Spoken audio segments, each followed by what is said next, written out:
Presbítero Samuel William, Deus pode entrar em qualquer tipo de cativeiro, seja emocional, sentimental, psicológico ou até mesmo psiquiátrico.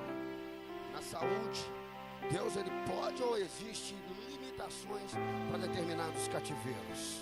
Meu irmão, ele pode entrar em qualquer cativeiro. Meu Deus. Seja num cativeiro em que homens te colocaram, a saber Daniel na cova dos leões, a saber Ananias, Misael e Azarias na fornalha de fogo, ou seja em cativeiros colocados por demônios, como aquele gadareno. Meu Deus. Aquele gadareno já não tinha mais solução, lançava-se no fogo, lançava-se nas águas, não se podiam conter com correntes. Ele ia para o meio dos sepulcros, era um vivo num lugar de mortos. Porém Jesus chegou lá, e aquele que estava vivendo como morto, passou a andar como um vivo pregador. Mas eu te faço uma pergunta, meu irmão. Sim. Será que esse mesmo Jesus, que agora temos a certeza que visita cativeiro, será que ele tem poder para curar? Meu irmão, eu tenho uma plena certeza que sim.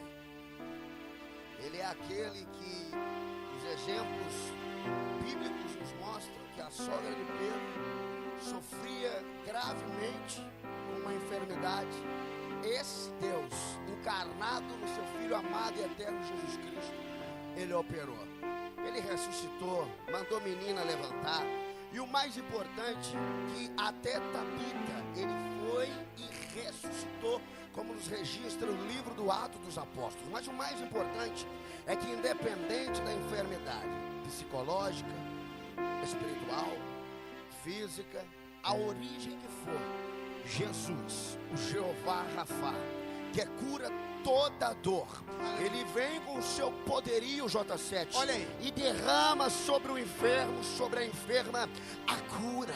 Por isso você que está aí, sintonizado juntinho com a gente, eu não sei se é a AIDS, se é o câncer, eu não sei se a medicina já diz que não tem cura. Olha aí. Eu respeito a medicina, porque a Bíblia diz que todas as autoridades são constituídas, levantadas por Deus. Mas o que me interessa é que a última palavra não vem de equipamento, que a última palavra não vem da junta médica, que a última palavra não vem do juiz, que a última palavra não vem do advogado, a última palavra não vem do delegado, a última palavra vem de Deus, de Deus, de Deus, de Deus, de Deus, de Deus.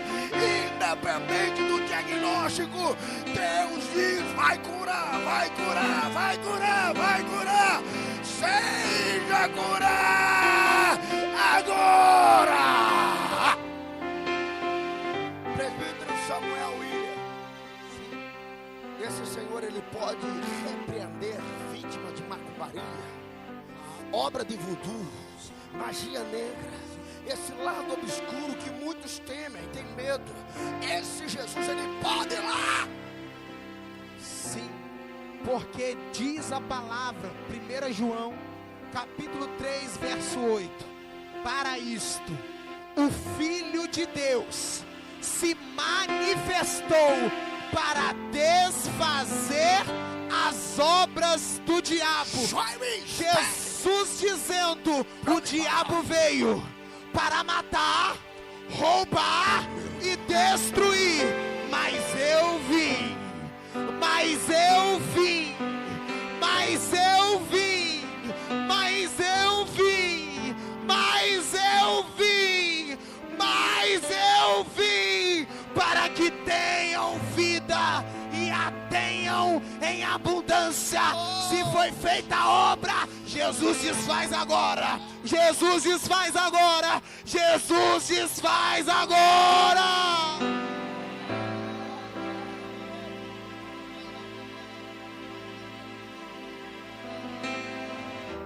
Evangelista Marcos Júnior, mas Deus cura, Deus liberta, Deus faz isso tudo que você falou. Só que ainda fica uma pergunta: Deus opera o impossível? Segundo o Dr. Lucas, o médico amado do apóstolo e da igreja, Ó, no seu capítulo 1, no versículo 37, lá o doutor registra: porque para Deus, meu Deus, nada é impossível. mas nada. Nada. Se Deus foi capaz de enviar o secretário-geral celestial do céu, lá naquela cidadezinha de Nazaré, entrando agora na casa da moça pura, virgem, e o anjo a sauda assim, não entrou pela janela porque não é ladrão, não entrou para a porta porque não é homem, entrou agora no modo poderosíssimo celestial. Aparece a moça, assusta, e de repente ele diz: bendita és tu entre as mulheres. Olha aí. Ela não conhecia homem nenhum, ela era pura virgem, porém o impossível, o improvável estava agora com a palavra Gabriel. E quando ele disse: você gerará, dará a luz por obra do grande Espírito. Eu quero dizer, presbítero Samuel William, família Marcos Júnior, ele é o realizador de impossíveis. Eu vou melhorar. Ele é o Deus impossível. Ele é o Deus inabalável. Ele é o Deus invencível.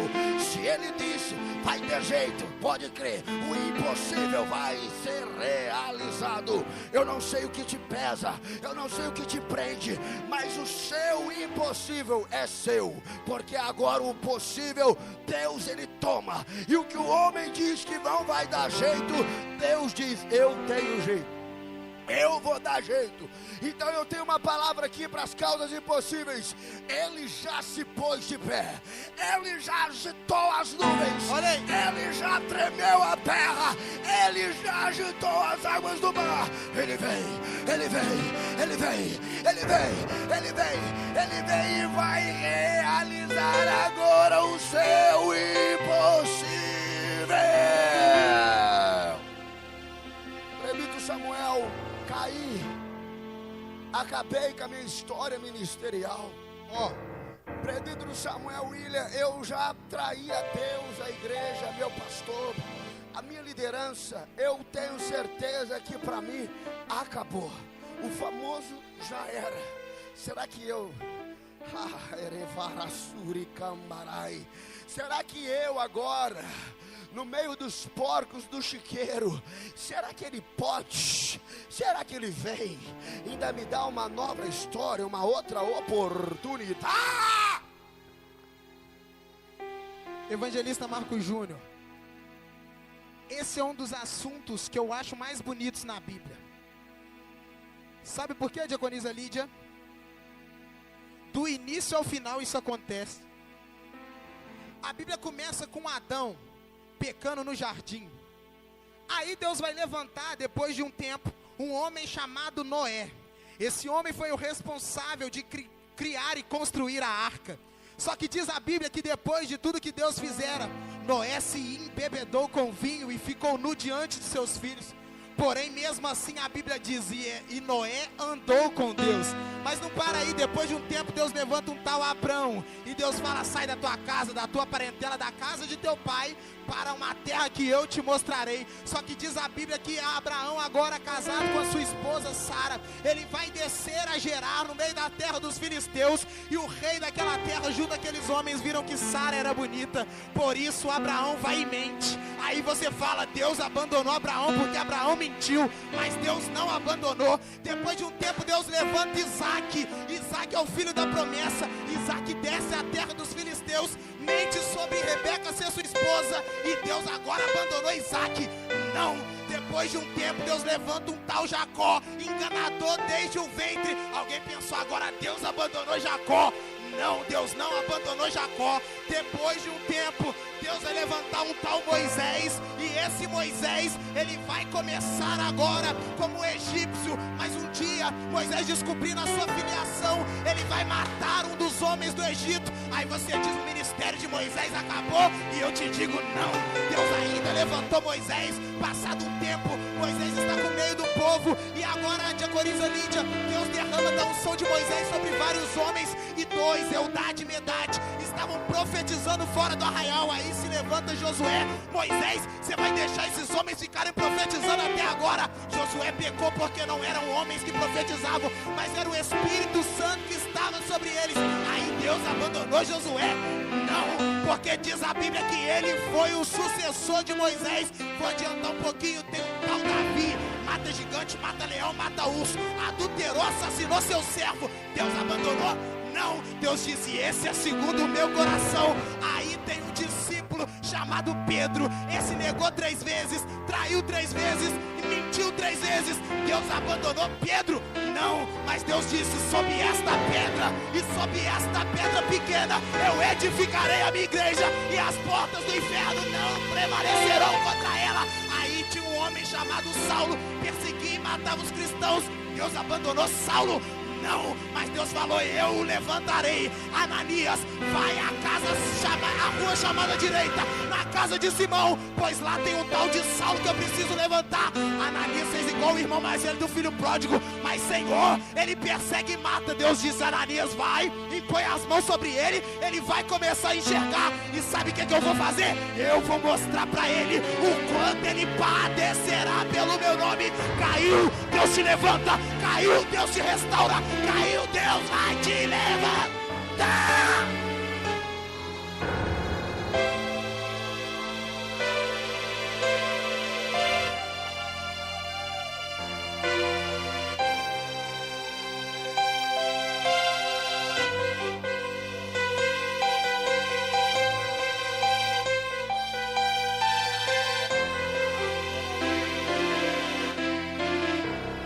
Sua queda não é o seu fim. Diz a palavra em Jeremias 18: o vaso quebrou na mão do oleiro. Ele podia jogar o barro fora, ele podia pegar um barro novo, mas ele falou, é do barro que quebrou que eu vou construir outro. É do vaso que quebrou que eu vou construir um novo. É do que quebrou, é do que quebrou, é do que quebrou. Aí Paulo vai completar, Temos, porém, 2 Coríntios 4:7, este tesouro em vasos de barro, para que a excelência do poder seja de Deus e não de nós. Um anjo caiu uma vez só, nunca mais teve acesso a Deus, mas o homem cai todo dia. Segunda, terça, quarta, quinta, sexta, sábado e domingo. Mas chega no final do dia, Deus fala, tá, eu te perdoo, volta a me adorar.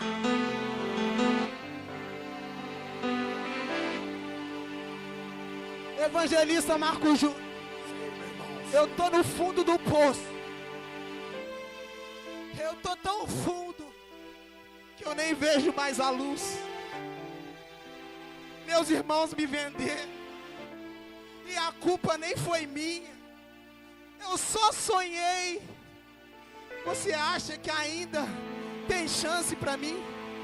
Ainda tem uma oportunidade para mim? Porque eu estou sentindo que é minha morte. O problema é que, às vezes, os coveiros de sonhadores começam dentro de casa. E o problema é que ninguém pede para sonhar. Deus escolhe o sonhador e a sonhadora. E a partir que Deus chama, capacita e escolhe, aí, meu irmão, pode o inferno inteiro cercar.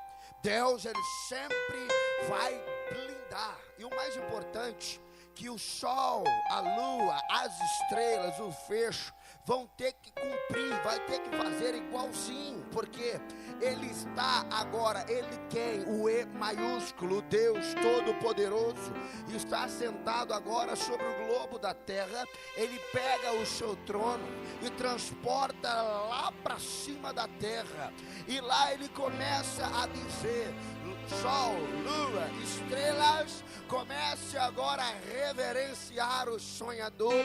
Olha, fechos, o dele é diferenciado, então os demais vai fazer o que eu já mandei. O que eu estou querendo dizer: os coveiros de sonhadores podem até mesmo matar um animal, pegar a túnica que o pai deu, podem embebedar agora a túnica no sangue do animal, chega até o pai e diz: olha, uma besta fera do campo foi agora e feriu e acabou os sonhos e o sonho do sonhador.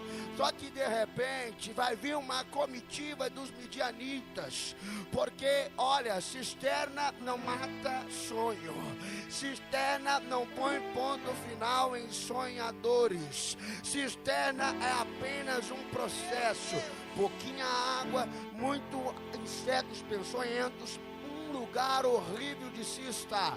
Porém, cisterna é passageira, cisterna é momentânea. Você tem um sonho muito grande, o seu valor também excede. E tem gente que vai olhar e vai dizer: não, vamos tirar ele da cisterna, do buraco, vamos fazer dinheiro com ele. Peraí, você não está entendendo. Não é que estão te menosprezando porque você não tem valor, é que diante deles você tem um valor que sobrepõe, é a mais, você está entendendo? Então tem gente que está até na terra abençoada, mas não quer aceitar o abençoador, não quer ser transformado em perfil do abençoador, e quando vê um sonhador, uma sonhadora, fala: não, é muito caro, vale muito, se destaca demais. Então eles vão procurar agora uma comitiva, e quando avistarem os midianitas, eles vão olhar, vão observar e vão dizer: tira do buraco, vamos vender, já que vale, vamos vender. Você não está entendendo? Tem gente querendo vender sonhadores, tem gente querendo agora para livrar de sonhadores. Ai, põe preço, pode pôr preço, mas eu vou te dizer: quem foi para a cruz do Calvário, o preço já foi pago por eles. Você está mexendo agora aonde não é para mexer. Não põe preço porque não está à venda. Quem sonhou foi Deus, quem deu o sonho foi Deus. A túnica era emprestada, Deus que emprestou. Não vem botar preço aonde não tem preço. Chamada não tem preço, sonho não tem preço. Diferenciar é necessário. Não confunde as coisas. Mas gente, os medianitas levam para o Egito. O mais importante que não é a terra, é o sonho. Não é o lugar, é o sonho. Deus está dizendo: não interessa o seu estado e nem a sua terra. Se te venderam ou estão te vendendo, fique tranquilo, você vai florescer no deserto, no Egito, no aonde for, porque o seu sonho é o que vai prevalecer. Porque sonhou Deus, te entregou, tu sonhou, por isso creia na autoridade do nome de Jesus. Esse Jesus, ele te levanta agora. Esse Jesus, ele te chama agora dizendo: não temas, não temas. Eu sou um Deus que realiza sonhos. Por isso, se os seus sonhos pararam na cisterna, estenda as suas mãos e pegue-os de volta. Se seus sonhos ficaram dentro da prisão, volte lá e pegue-os de volta. Se os seus sonhos ficaram agora na túnica manchada de sangue, volte à túnica e pegue-os de volta, porque Deus irá cumprir o sonho que Ele te deu. O Egito, se prepare, porque o hebreu vai governar. O hebreu vai governar. O hebreu vai governar. Mas não se iluda, o sonho vai se cumprir, não cresça. Não pise em quem está embaixo, que você não precisa fazer isso. Olha aí. Olha, você vai ter a oportunidade de fazer com o irmão mais novo o que fizeram com você no passado. Mas saiba de uma coisa: quem é de Deus, inspira e respira coisas de Deus. Você está entendendo? Não. Pode até simular, pode até mexer com a mente dos inimigos, com os coveiros da família. Mas fique tranquilo, querendo a sua morte, você sempre vai profetizar vida. Vão querer a sua cabeça, você sempre vai coroar a cabeça. Agora eu vou te dizer uma coisa: Deus te chamou para ser sonhador, não juiz. Deus te chamou para governar, não ser o poderoso. Você está entendendo ou não?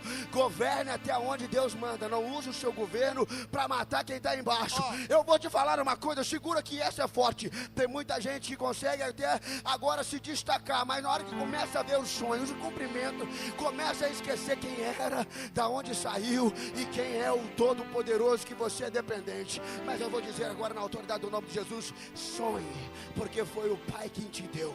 Sonhe, porque foi Deus que preparou. Por isso, fique tranquilo, 1000 pode cair ao seu lado, 10.000 à tua direita, tu não serás atingido.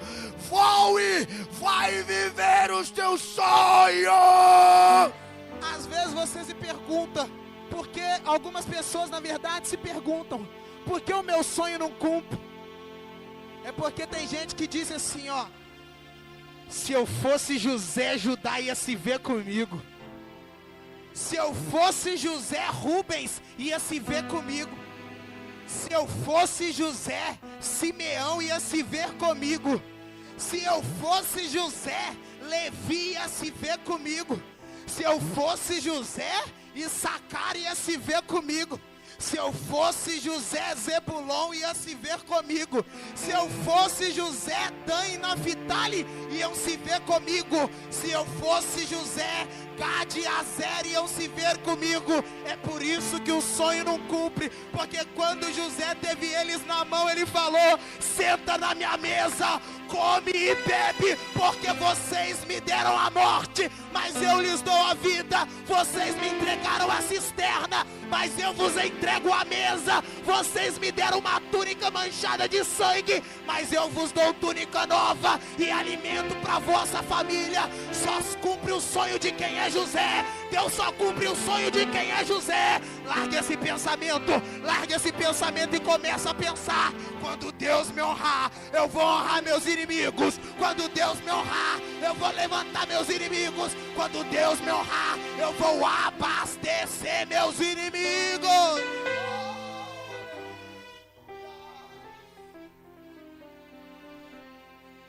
Os sonhos de Deus jamais envelhecem. Os sonhos não morrem, sempre permanecem. Às vezes no lugar que a gente não conhece, se a fé é real, os sonhos acontecem. Sonhos de Deus, Mas ele jamais envelhece.